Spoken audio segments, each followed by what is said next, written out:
was age 16 and I did an exchange in Jiangsu province. Lived in a Chinese family for some time. I got very used to daily life in China. My travels throughout China have really allowed me to stay connected as best as possible while also reaching for the star. My favorite place that I've been to in China so far is Pu'er. We sometimes need a fresh pair of eyes to look at how we can better face the emerging global crisis. In this very competitive field, it's really thinking about, it's having empathy for why you're doing this and what actually solves a real problem at hand, which is so important.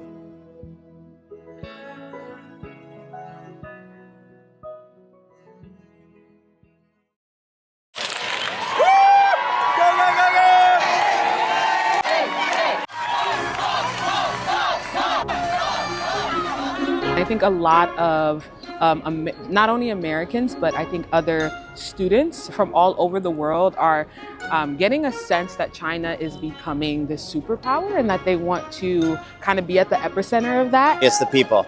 You can't beat the people. The best thing is the people that are around us. Very true. Yeah, exactly. I think that really counts. Exactly, that's the most important part here. I would say diversity as well. I feel like super precious to, get a bunch of people from all around the world, different backgrounds, different age. Right. Yes, and just to come here to study together. Really amazing. We have wonderful. After they graduate, they'll be able to continue to interact with each other and learn about China and learn about other countries in the world. I think we'll get better and better just, at Tsinghua University, educating the scholars.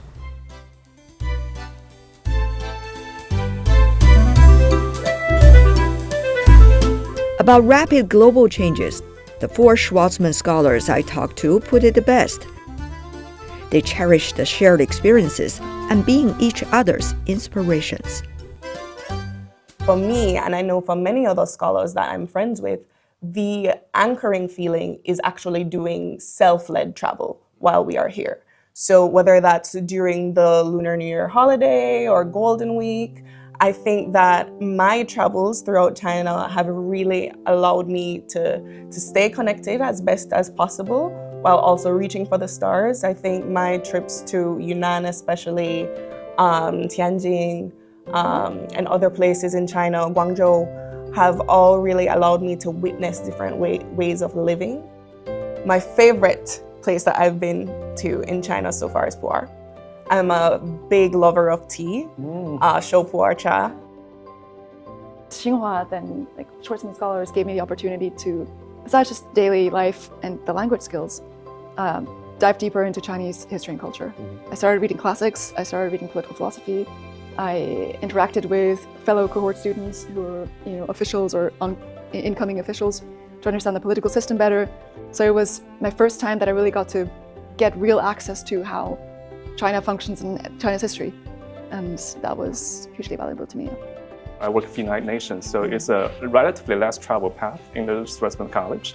So I very much appreciate the viewpoint from the private sector because as we face this global governance crisis, I think engaging private sector is becoming ever more important. And I think being trapped in the public sector, actually we sometimes need a fresh pair of eyes to look at how we can better face the emerging global crisis, like financing the Sustainable Development Goals. I started off my professional life as a physician. You always have to keep the patient in mind. And I think sometimes, work, our lives can be stressful, busy. One of the things I really enjoy is actually every time we go visit a customer or we visit one of our sites, actually seeing the real impact that it's making on patients. It really centers me and puts things into perspective.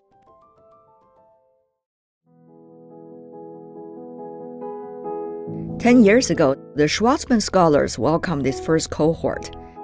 That's an experiment in China-US educational exchanges. Young people worldwide are navigating one of the fastest changing times in modern history now. And the program has become a case study about how things can be done toward resilient educational cooperation.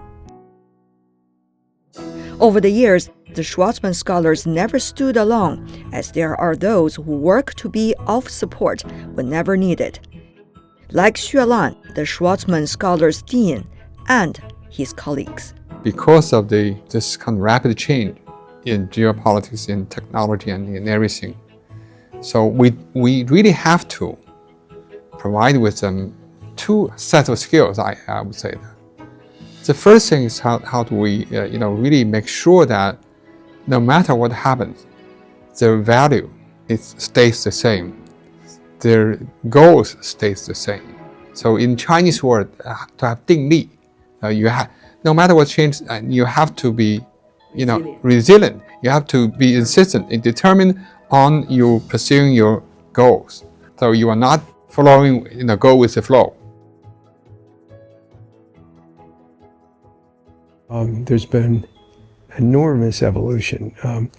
When I came to China the first time with my children in 1990, but there were almost no cars in China, and they were all on bicycles. 10 years later, in 2000, the average income per person in China was only $300 for a whole year. So I've watched the absolute economic revolution that the government of China has helped create for its people. It's astonishing. I've watched this happen, and China is not meant to stop at that level. So it will continue to invest. It'll continue to grow.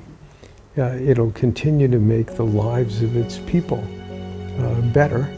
And of course, then it has all its relationships around the world, some of which are easy, some of which more complicated. Well, China's place in the world historically has always been pretty clear. This is a 5,000-year-old country, and they've always been the dominant economic power in Asia.